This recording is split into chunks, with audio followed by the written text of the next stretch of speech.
You got the offer. You read the onboarding materials. You showed up early on day one with the right attitude and the right questions. You attended every optional meeting. You introduced yourself to people you didn't need to meet yet. You were doing everything a new hire is supposed to do. And you thought the 90 days were yours. A runway. A grace period. Time the company was giving you to find your footing. They weren't. The 90 days were never designed for you. They were designed around you.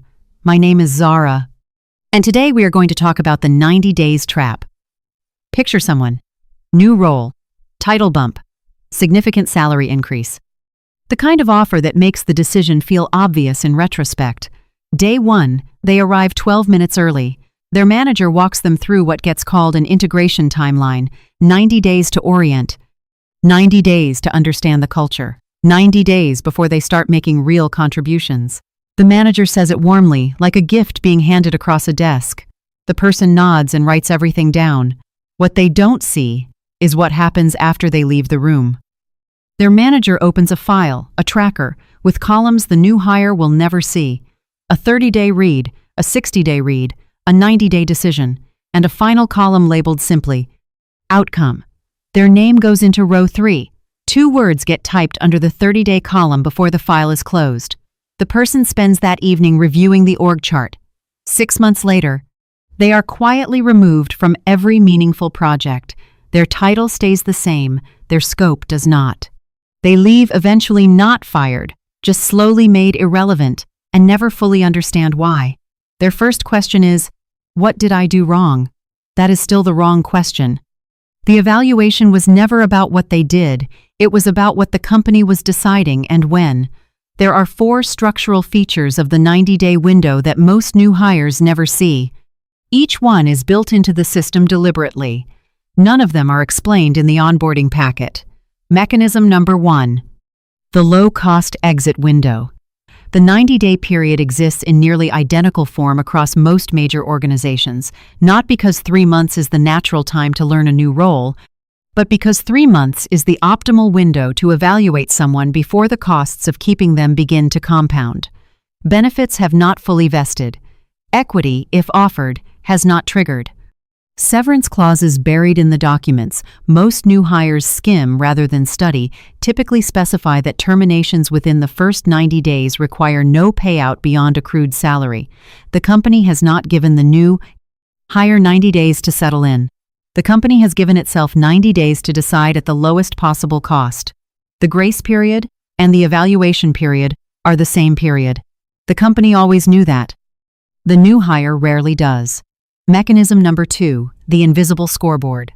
The metrics being measured during the 90 days are not the ones written in the onboarding document.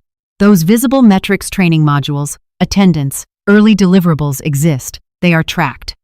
They are not what determines trajectory. The invisible metrics are never written down for the new hire to see. They include which senior stakeholders the person secured attention from in week 2, whether their communication style registered as confident or uncertain in the first all hands, how they handled the first moment of genuine ambiguity when they didn't know the answer and had to decide instantly whether to guess, ask, or deflect.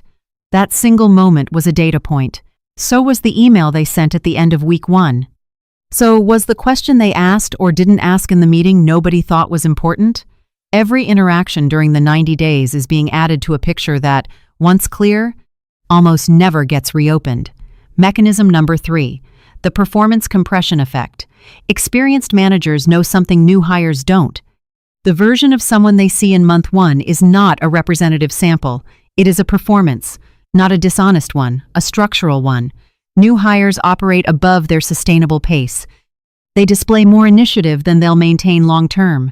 They suppress doubts they would otherwise surface. The manager is not watching the performance for what it shows. They are calibrating for what the performance is hiding. This is the compression effect. The 90-day window takes something that would normally develop slowly, professional trust, honest communication, accurate behavioral reading, and forces it into a compressed, artificial frame. Both parties know the window exists. Only one party knows what is being measured inside it. The new hire is learning the culture. The manager is learning about the new hire. These are not the same activities happening at the same pace. Mechanism number 4, The signal flatline check-ins during the 90 days are data points not for what gets said, but for how the conversation evolves. In organizations where a new hire's trajectory is positive, check-ins change. They get longer, the questions deepen, new responsibilities begin to surface. The conversation shifts from evaluative to collaborative. The manager starts looping the person in before they ask. When the trajectory is negative or uncertain, check-ins flatten. They stay short. They stay surface level. The questions don't change. The scope of conversation doesn't expand. The manager remains pleasant, uses words like settling in, and says nothing that could later be cited as formal feedback. Most new hires read the pleasant tone and miss the flat line entirely. Positive trajectories expand. Flat trajectories stay flat. The conversation itself is the signal, not the words in it. Here is what makes the 90-day trap genuinely difficult to dismantle once it has closed. The conclusion reached inside that window does not come with documentation the new hire can access. There is no formal meeting where the assessment is delivered. There is no feedback trail that reads like a negative review. The evaluation simply ends quietly, internally, without appeal, and the consequences arrive later, through different channels. A project scope shifts. An email chain goes quiet. A meeting happens without them. Each individual event looks like an administrative decision. None of them look like the enforcement of a conclusion that was already reached. By the time the pattern becomes visible, the 90 days are long gone. There is no reset. There is no second evaluation. The frame was built in those first 3 months, and the person has been living inside it ever since without knowing the walls were already there. By the time most new hires realize they are being evaluated, the evaluation is already over. The 90 days ask the new hire to orient themselves to the company. Very few new hires use those same 90 days to orient themselves to what the company is deciding about them. That distinction is the entire game. Orientation to culture is absorption learning norms, vocabulary, the unwritten rules of the room. Orientation to the evaluation is observation, understanding who is watching, what they're watching for, and what the early signals of a positive or negative trajectory actually look like inside this specific organization. Both are necessary. Most new hires only do one. There are 3 moves that change this. Move 1. Map the invisible scoreboard in week 1. Before the first full week ends, identify the 2 or 3 people whose read of you matters most, structurally not your direct manager alone, but the senior stakeholders whose opinion gets weighted in rooms you are not in yet.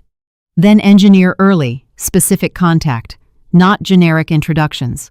A relevant question, a connection between their stated priority and something you can contribute.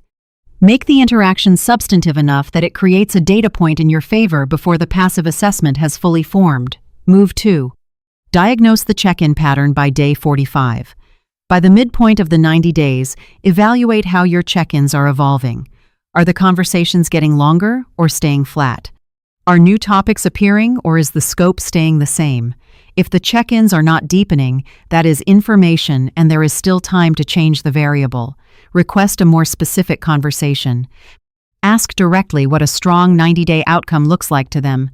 Make the evaluation visible, because invisible evaluations only run one direction. Move 3. Surface a problem you were not asked to find. Nothing shifts a new hire's trajectory faster than identifying something the organization hadn't flagged yet, a process gap, an overlooked risk, an efficiency the team hadn't noticed. Not loudly, not performatively. Document it clearly and bring it to the right person with a proposed direction. This signals the one thing the invisible scoreboard values most. Judgment, not effort, not diligence. Judgment. The 90 days are not a waiting room. They are the most consequential period of your employment at that company. Treat them with that precision. The person in that story stayed 22 months. They left quietly, a resignation letter, a 2-week notice, and a farewell message that got 11 reactions. By the time they submitted it, the decision had been made by the people who had been watching since month 1. Not because the person was wrong for the role, not because they lacked the capability, because the window opened and closed while they were looking somewhere else. They were studying the company was studying them, and the company finished first. Every evaluation in life works this way. The conclusion forms early. The evidence that follows tends to confirm it. The people who understand this, who take the earliest moments with the seriousness they deserve, are not cynical. They are simply paying attention to the right thing at the right time. You only get one first 90 days. The company has run this process before. You haven't. Subscribe if this is something you've already lived through. I'll see you next time. Thank you for watching.